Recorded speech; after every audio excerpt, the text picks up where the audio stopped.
Hello to you all, grade 11th. This is Learn Extra Live with me, AB Abram, of course, on a lovely Monday. I hope you're all up, chilled, relaxed, learning more because tomorrow it is back to school. But otherwise, our back to school starts today because schooling is every day. Otherwise, I'm joined by Temlin. Hi, how are you? Abram. I'm fine. How are you? I'm also good. How are you Good. feeling for this term 4? Oh, super excited. It always goes like that And I know. So And funny enough, I was just saying this earlier on that we do not have any new topics now that we need to cover. We just need to keep on revising. yeah, maybe one or two new things, just in terms of probability and statistics and all of that. But yeah, other than that, it's revision, guys. So the end is in sight. I like that, and I'm so looking forward. But tell you what, as we're talking about revision, as Mindset, we've partnered with Samsung Learning Hub to give you an awesome revision package that you'll never ever forget in your life. Now, this is what you need to do. You need to be having a Samsung tablet or a Samsung premium smartphone.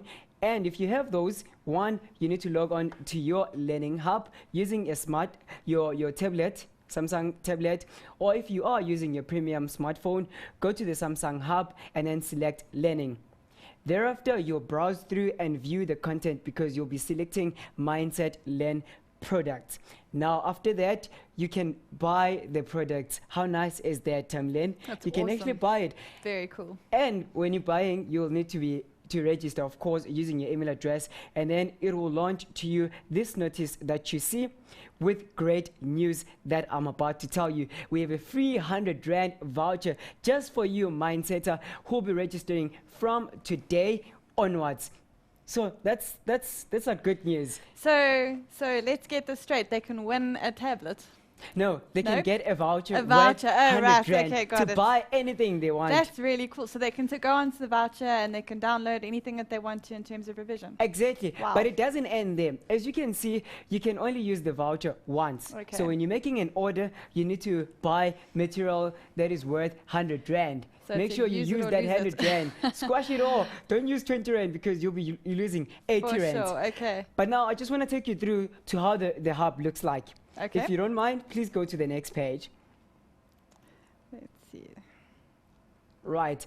Now you'll be seeing that the Samsung Learning Hub looks like your own your library, your shelves with your books. So as we've said earlier on, it is more like your virtual library where you keep all your books together and organize your things. When you click on the store, you need to click on that store and search for Mindset Learn. And this is what is going to happen. The next page, you'll be seeing the Mindset products for grade 10s to grade for grade 10s to grade 12, and then you can select a topic of your choice. For example, if you've selected one, you'll get to a certain screen which has this information. It gives you a summary of that topic, questions, video information, and solutions. I think this is a great thing ever. What do you think, Tamlin? I think Especially it's getting awesome. the solutions. Fantastic. Because mindsetters always say we need solutions of what we're going over. Now they can have them at any time. And the value is that they're not only just getting the solutions, you're actually getting taught the solution, which is really fantastic. So That's very exciting. right. But it doesn't end there. Let's get to the payment parts now. You've got two options when it comes to the payments. You can either pay using your free voucher, of which I'm also planning to get one. Just For sure. get it because it's free for everyone that registers. You can pay using that voucher or using a credit card. Now, after paying, you'll be having your material or your content in your own library, which you can use at any time. You don't need to be connected to the internet. It will be on your device. So this is a smart innovation by Mindset and Samsung Learning Hub, just for you, Mindsetters. I love it. I love it. Love it. Well, we both like it and love it so much. Tell you what, we'll be telling you more as the show goes on. But otherwise, for now, let me tell you that you can join us on Facebook. Like our page, it is facebook.com/LearnExtra. Follow us on Twitter @LearnExtra. Lastly, download your notes all for free that are proudly sponsored by Macmillan on learnextra.co.za. But before I forget, to all the Mixit users, I also love Mixit. We have LearnExtra on Mixit. So get the Mixit help desk on your Mixit right now and we'll help you on that help desk. That's it for me. Right, okay, well guys, that was a great start to the lesson. For sure, go and download that free voucher. It's well worth your while. Okay, so today what we're going to be having a look at is statistics. Okay, so we're going to start this lesson with a little bit of revision from what you guys learned in grade 10. And the reason why that's important is because this whole chapter, whether it's in grade 10, 11 or 12, very much builds on each other. So every concept that we learn in each year is really just a foundation for what you need to know in sections and years to come. So it's all really important, and everything we do here is obviously crucial, all the concepts. Right, let's have a look at our first. Let's just quickly go through our lesson description, and let's just talk about what it is that we're actually going to be doing today. Right, first of all, we're looking at revising how to represent data using, in this case, histograms and frequency polygons. Remember, the whole process of statistics is once we've collected all of that data, we need to make sense of it. We need to make it usable for us, and that's why we have to represent it in certain diagrams and pictures and graphs and tables. That's what we actually use to make this data worthwhile to us, okay? So that's what we're going to be looking at there.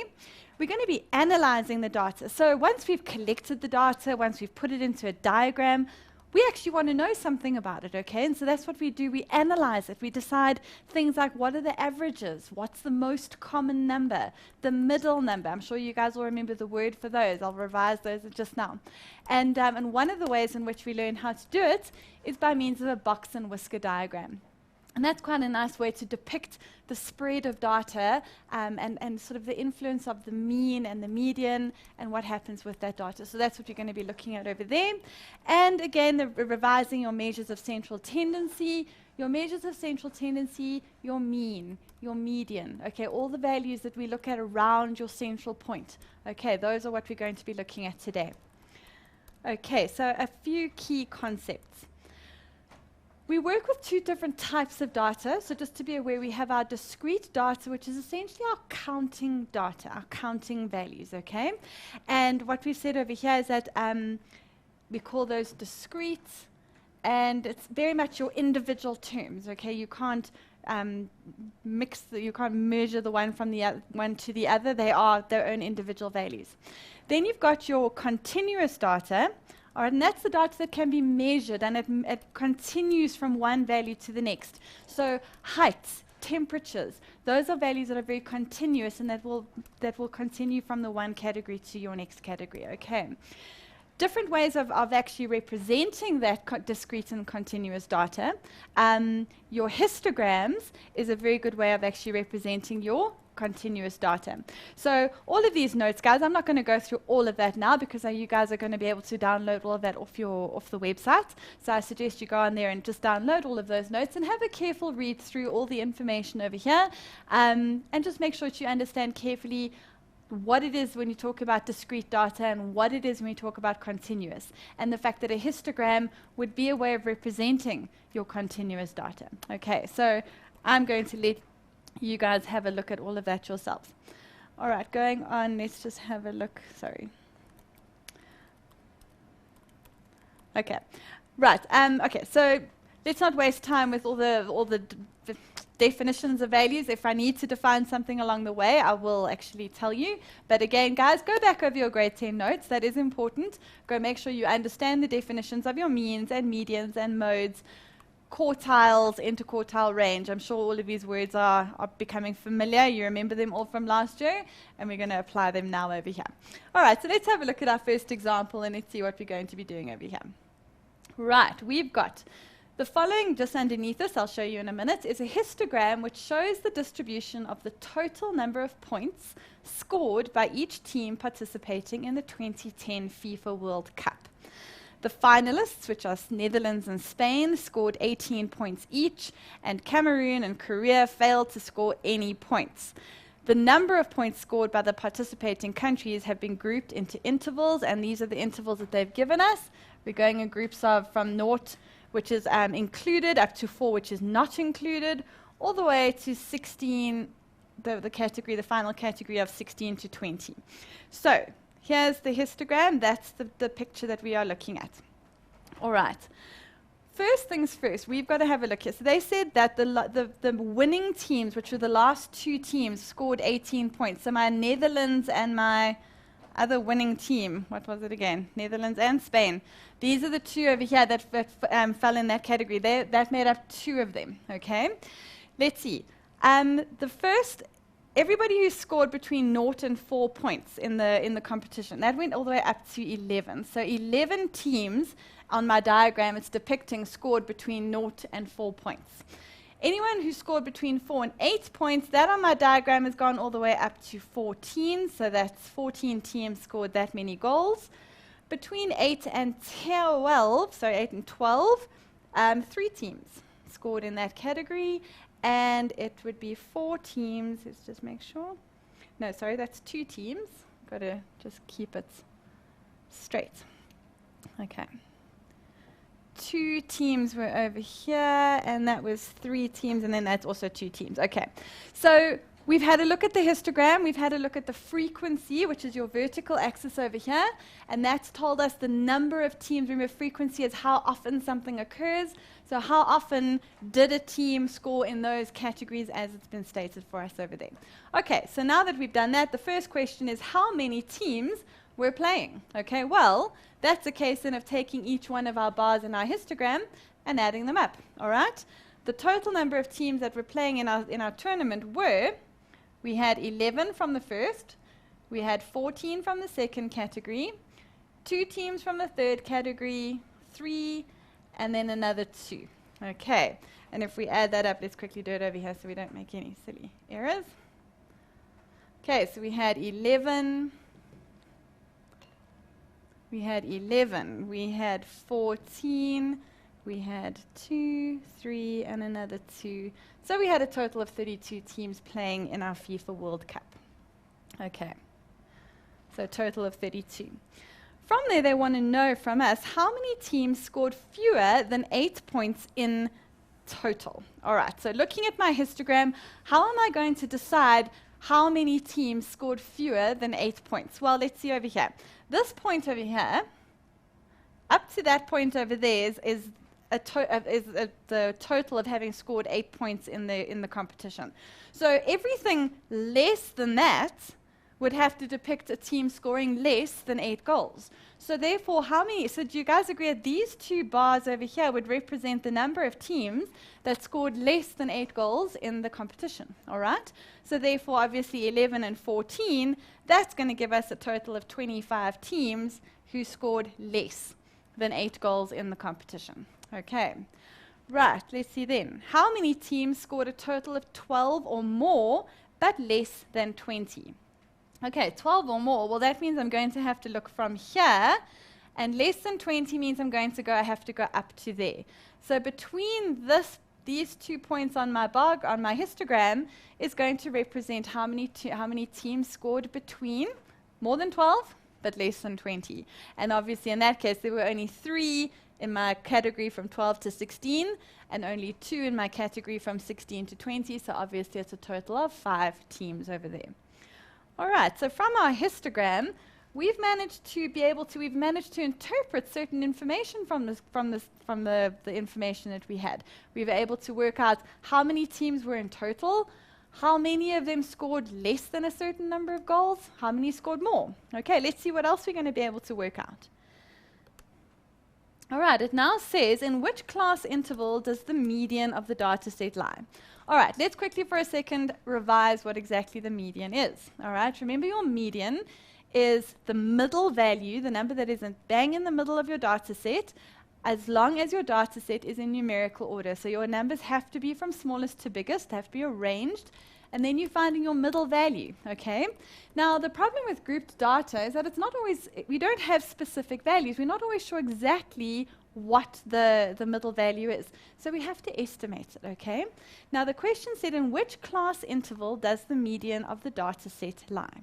All right, well, the first thing we need to know is this. The median, which we're going to write as Q2, can be written as half of n plus 1. Okay, that's how we're going to determine how many numbers to count up to actually get to our median, all right? So to work this out, that means I'm going to say half of the total number of teams that were in the competition we said earlier were 32. So it means we're going to have to take 32 plus 1, which is giving us 33, which means halfway about that is going to be, no, it's going to be 16.5. Okay, 16.5. All right, so what does that mean? We need to find where the 16.5 value is in our categories, okay? Now your first category had a total of 11, okay, 11 teams that were in that category over there. So that's not enough. I'm looking for where the 16.5 team is, okay? So therefore, if I were to take 11 and I were to add 14 onto it, it would mean that I would land up getting to 25. So up to there is 11, and up to there is 25, which means that your 16.5 is going to have to fall within that category over there, all right? So which category is your median falling within? It's going to fall within your 4 to 8 goals category, okay? So that is what we are going to answer. So in which class interval does this median lie? It lay within our 4th to 8th 4 goals to 8 goals category. Okay, all right, so that is how you're going to determine where the median is in terms of your class intervals.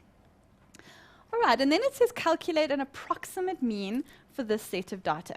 Now, when you are working with grouped data, you cannot work out a specific mean because we don't know what the specific goals were for each team in the competition. All we knew is the categories in which they fell, all right? So what we're going to have to do, guys, is we're not going to be able to work out the exact mean. We're going to have to estimate it. All right, I know that it's time for a short break, so I want you guys to just think about that for a minute while we do have our break, and I'm going to explain it to you when we get back. Thank you so much, Chamlin. Talking about that, earlier on we told you about the Samsung Learning Hub, but now I want you to be on your page because mostly we'll be telling you every day, we'll be telling you almost every day, updating you because we've got exciting competition that we're running now this term, which is our Learn Extra exam revision marathon competition that is proudly sponsored by Samsung. So you know when we're sponsored by Samsung, there's something good that is coming. I don't know what it is, but we'll be telling you more. Just keep your eyes peeled on the page. After this, we'll tell you more.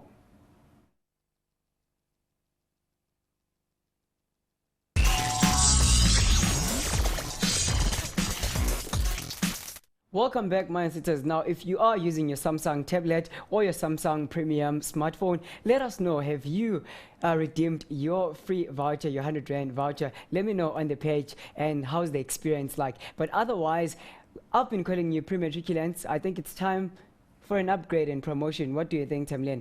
For sure, absolutely. Right. This comes in very handy because from the 14th of October, we are having our exam school just for you, Mindsetters. And if you are a grade 11 learner that is watching right now, your time slot is moving also to a grade 12 slot, which is from 6 o'clock up until 7 o'clock. But grade 10s, if you are watching also, know that you're also being promoted to this slot for the grade 11s between 5 o'clock up until 6 o'clock.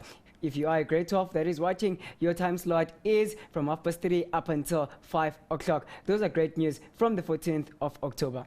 Cool, giving everyone a taste of what it feels like to be in the next grade. And then, because we're lowering the grade 12s, we're giving them an extra 30 minutes. Awesome, and every minute counts, so that's fantastic. Exactly. Cool news.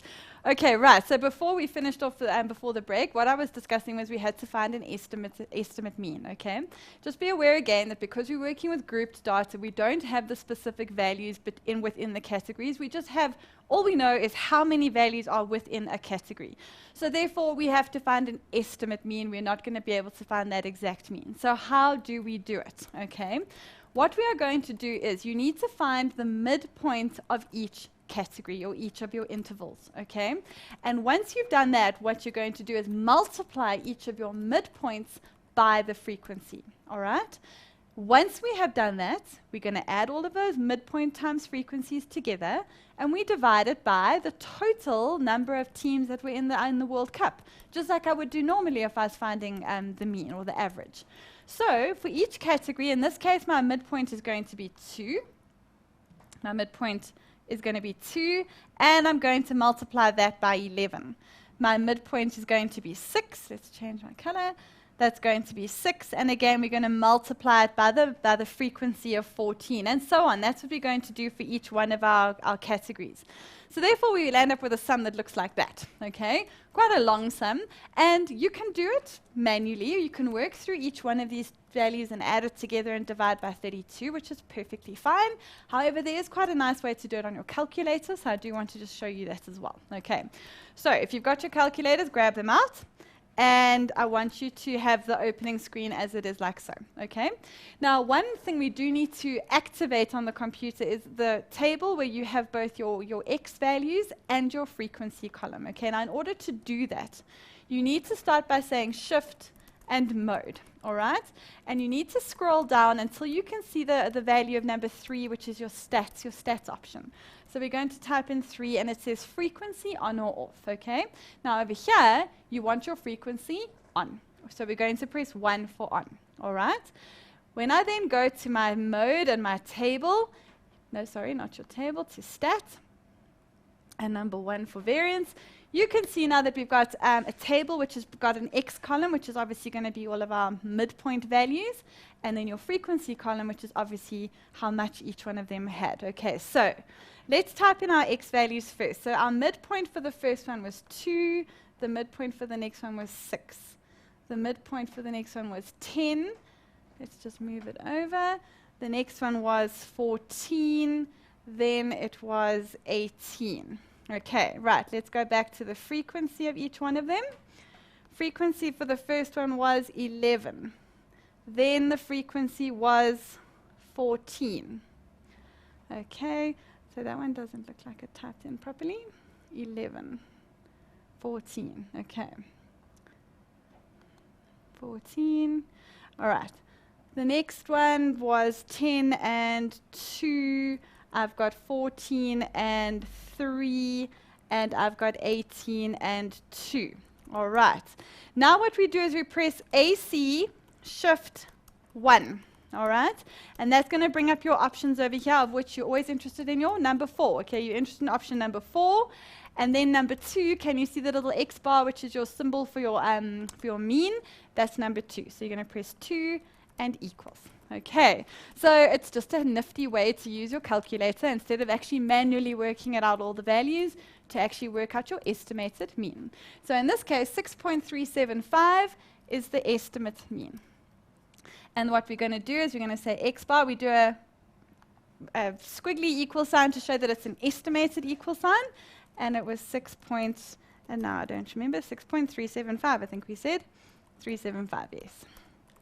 375. And that is our average number of goals, or estimated average number of goals scored throughout the tournament. Okay. All right, guys, so that was question number 1, and I hope you guys are understanding that estimate mean is a very important one to know, and so just make sure that you understand that. Okay. All right, let's have a look at what we've got over here. Similar question. Okay, all of these have quite similar ways of going about them, so just let's see if we can remember what to do.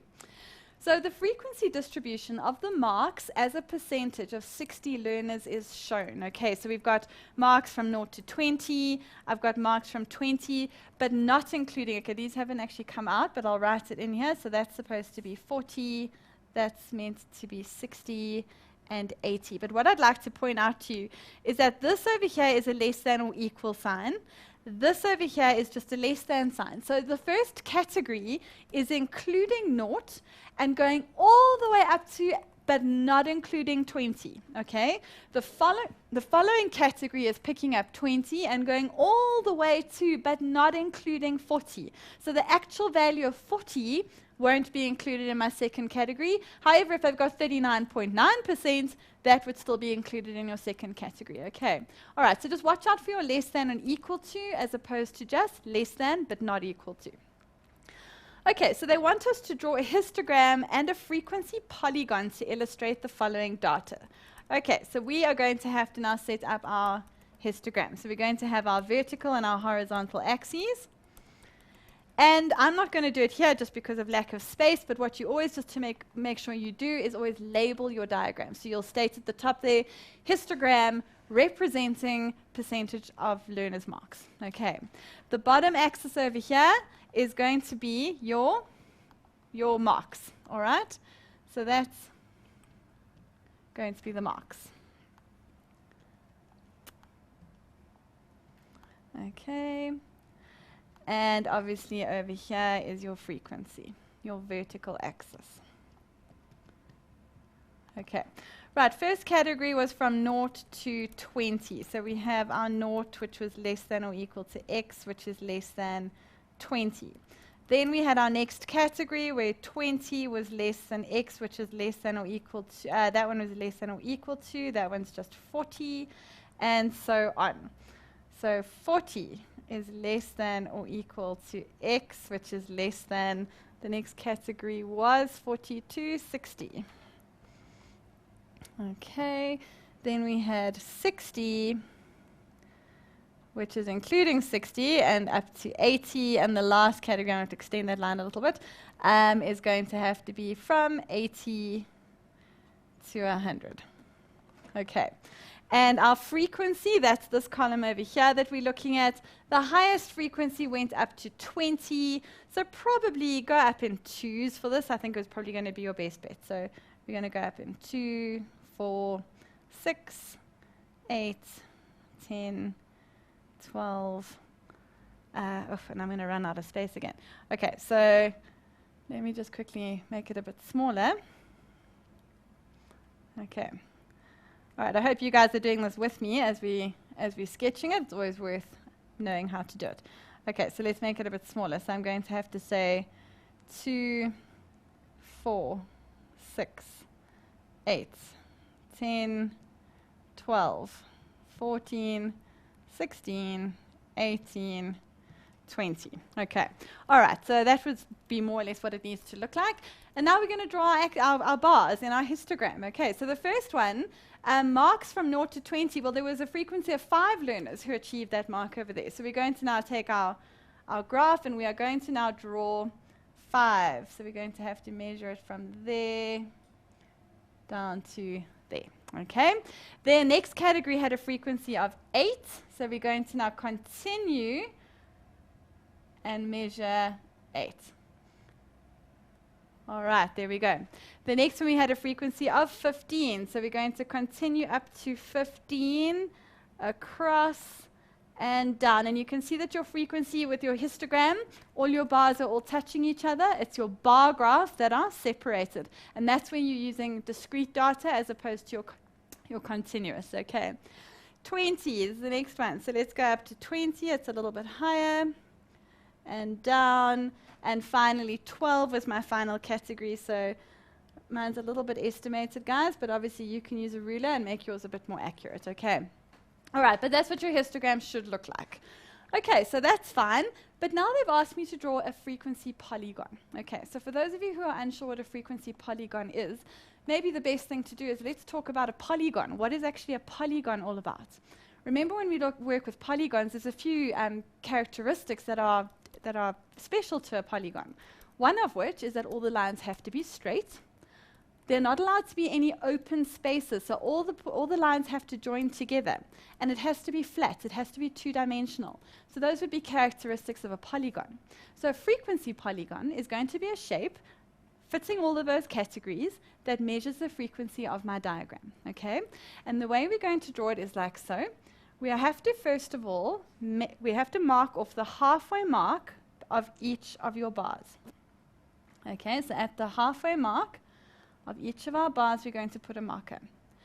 And then we have to put a marker at the halfway point of the previous bar, which would mean I'd have to go to -10 over here. And we need to put a halfway mark of, so that would be 80 to 100. So that's going to be 110 over there. Okay. And what I now do is I take a straight line and I join each one of my points. Okay, and each one of your points gets joined at the midpoint. Okay, and there we go. That would be the picture of your frequency polygon, okay? The value of your frequency polygons, the picture itself, often what's useful is if you're actually trying to compare two different data sets where you've got two different histograms, and you were able to actually superimpose the one frequency polygon over the other, and just instantly, sort of at a glance, it helps us to interpret information about the data and comparing the two data sets quite easily. So that's generally where we're going to use those frequency polygons, okay? Okay, so that's the first part of it done. Now what they're asking us for is the modal class. All right, remember with measures of central tendency, your mode is your most common occurring value, your most common occurring interval in this case. So in this case, which is my modal class, the most common occurring class interval? Well, I think we can all see over here that this has got its highest, that's got the highest bar in my frequency table, oh, no, sorry, at least my histogram. So that class from 60 to 80 is your modal class, the most common occurring value.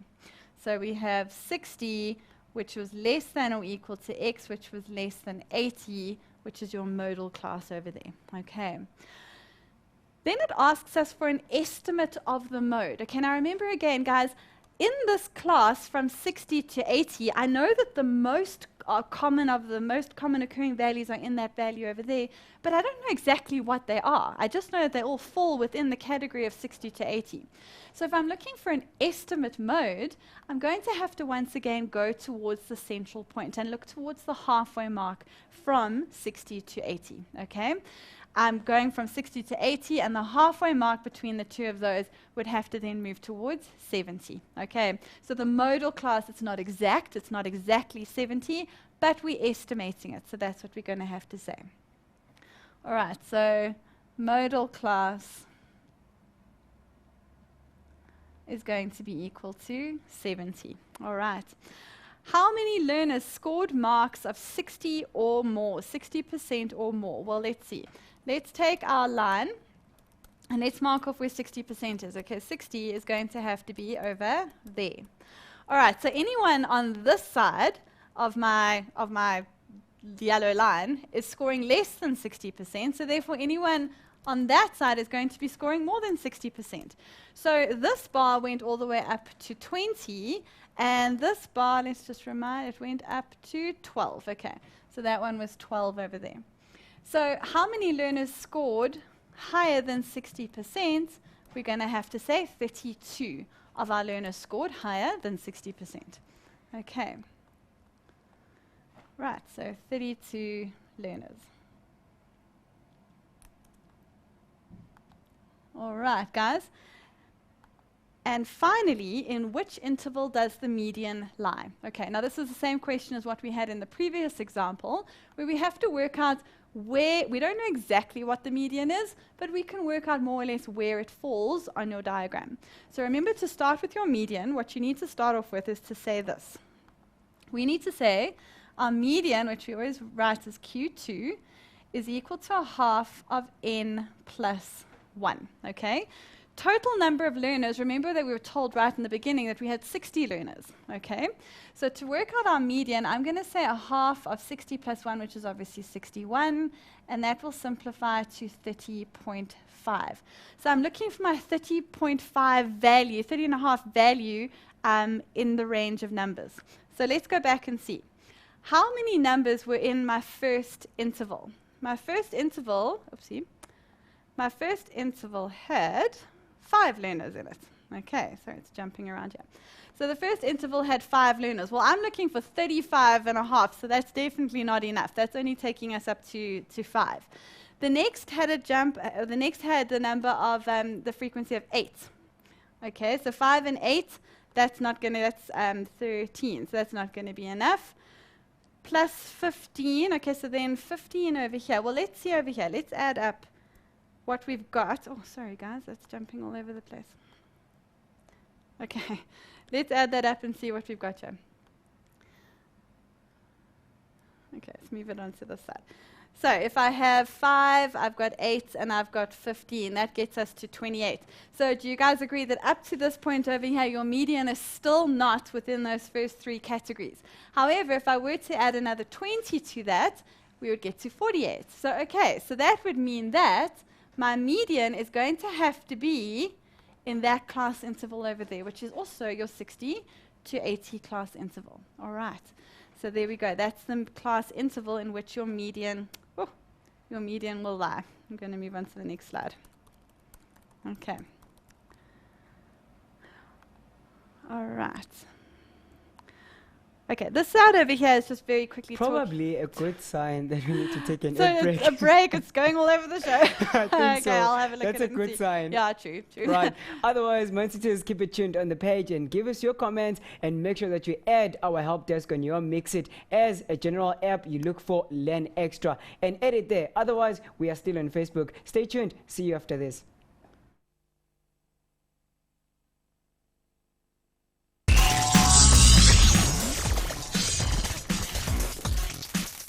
Welcome back, Mindsetters. Now, on the page, there's a comment that I actually liked from Pele.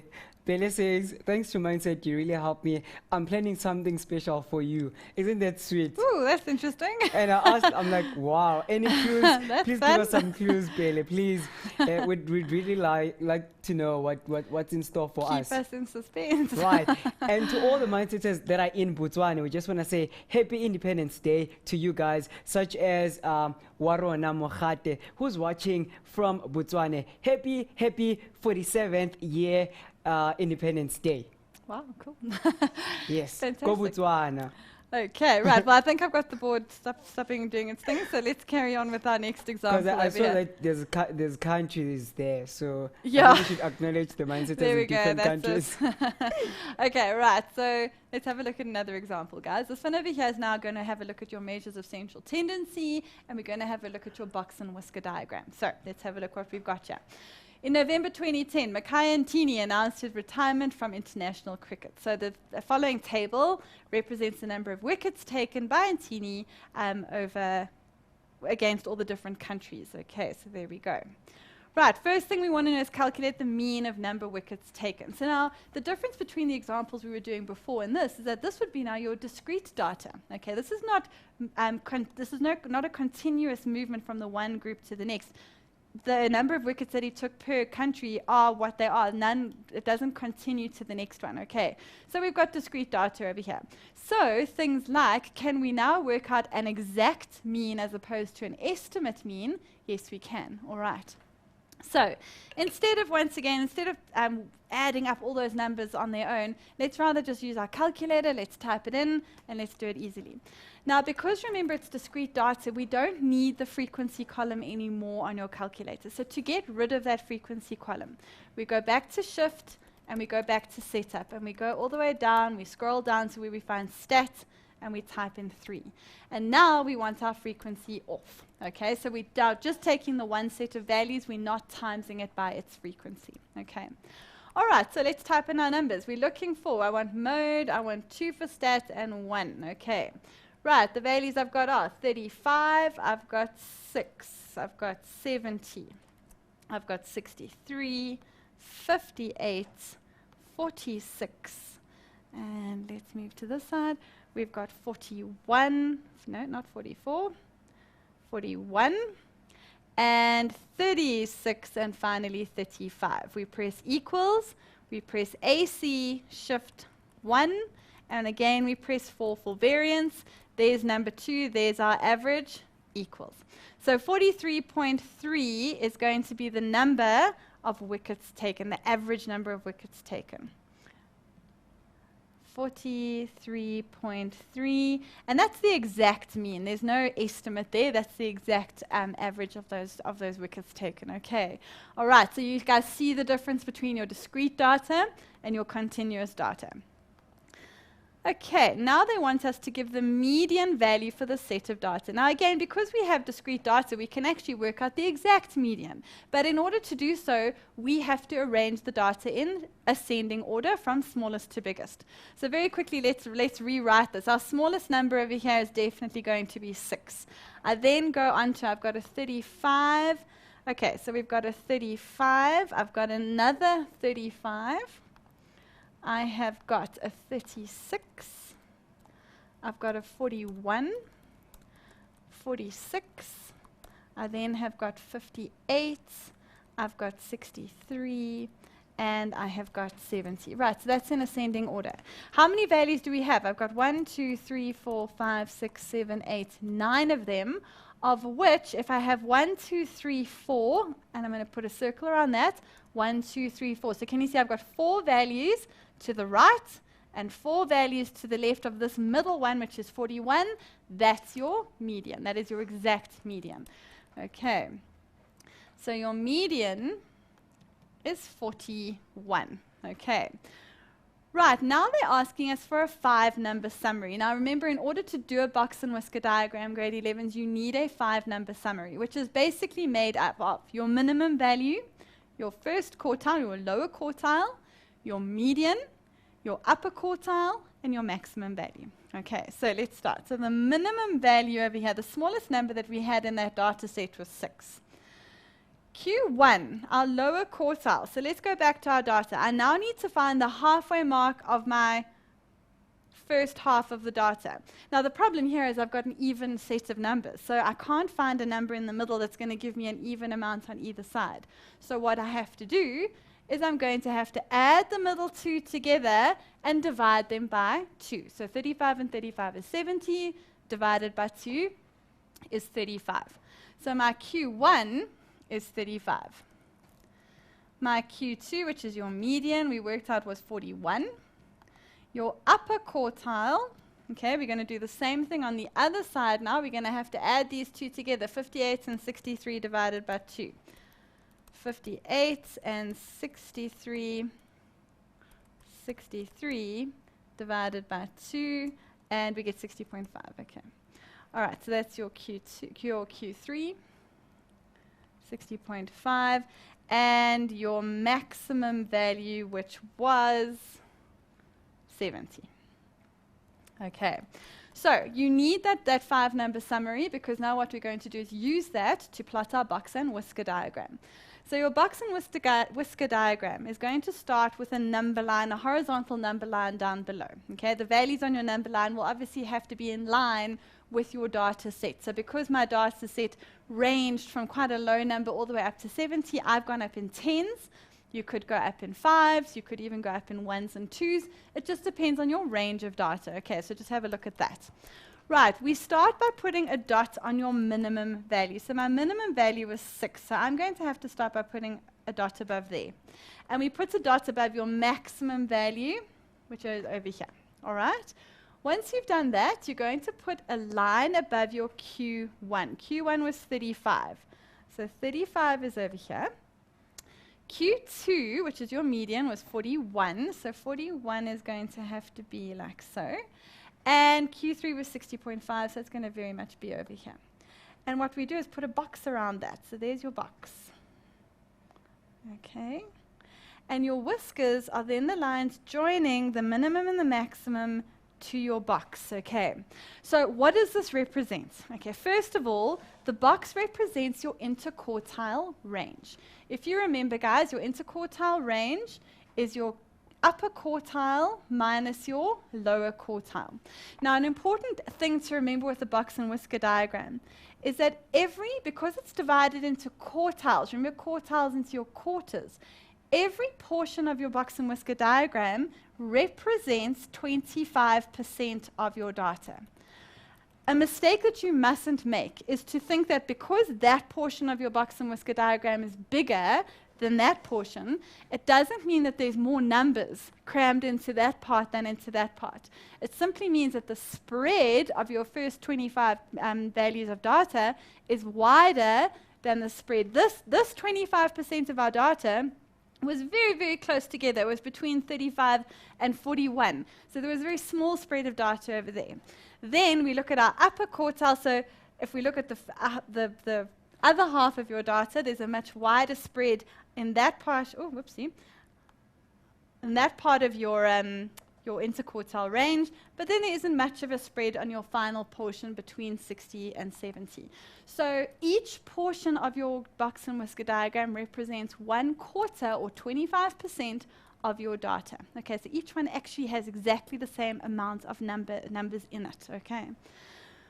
All right, so the question now says, is the data skewed, and if so, which way is it skewed? So what we need to consider is this.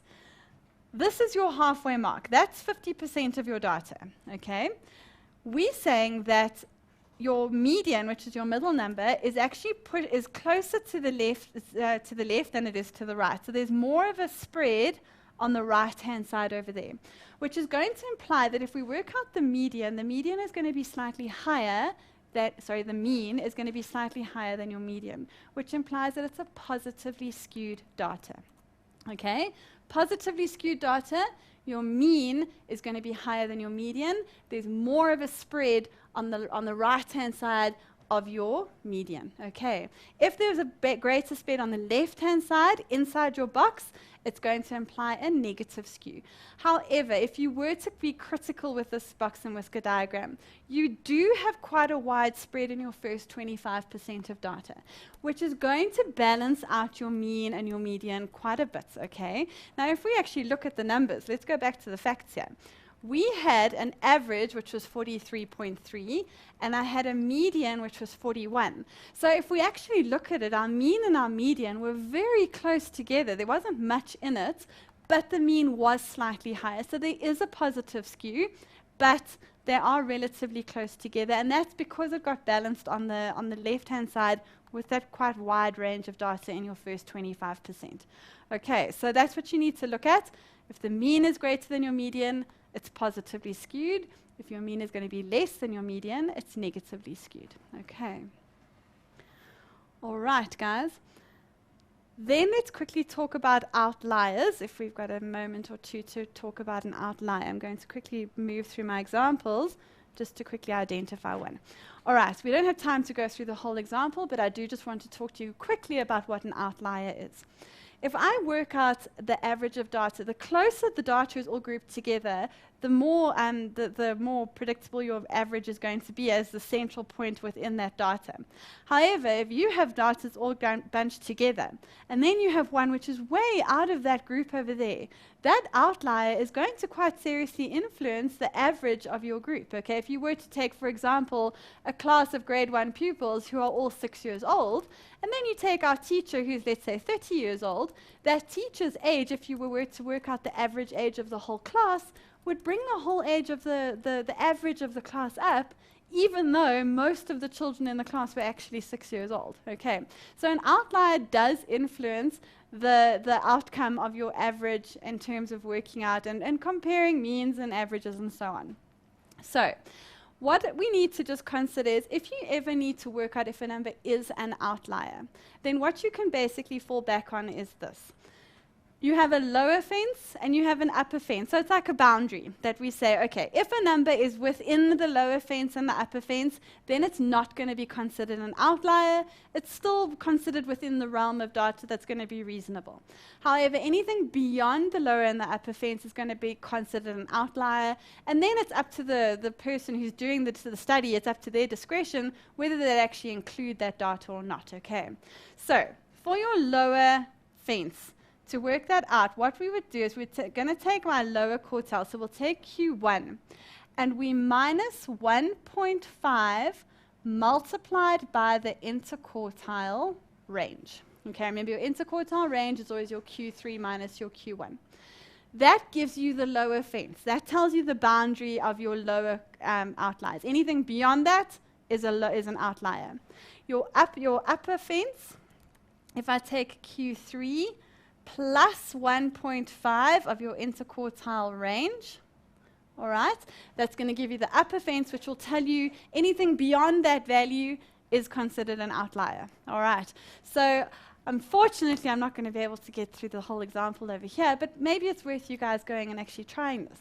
Take the set of data over here, all right, and calculate what your what your Q2 is, your Q1, and your Q3, and actually do the calculations for me. And what I'll let you know, I'll let you in on the answer over here, is that what the question is asking is, does Victor Matfield's scores of 101 tries, is that considered an outlier? And it really does look like it. Do the calculation, and you'll actually see that your upper fence is higher than 101, which means that it's not an outlier. So go and actually try that, and just practice those, because that'll help you to figure out what's an outlier and what is not. And that's it from me today. Thank you so much, Tamlin. Otherwise, Mansita's time flies, especially when you're learning a lot and revising a lot. Otherwise, thank you for tuning in and learning more with us. And thank you to Macmillan for making this show possible just for you. Remember, from the 14th, your time slot is changing. Grade 11s, it's going to be now from 6 o'clock up until 7 o'clock. Still doing more revision, and a great competition is still coming on our Learn Extra Revision Score Marathon competition, proudly sponsored by Samsung. But from us to you, we just want to say thank you and peace.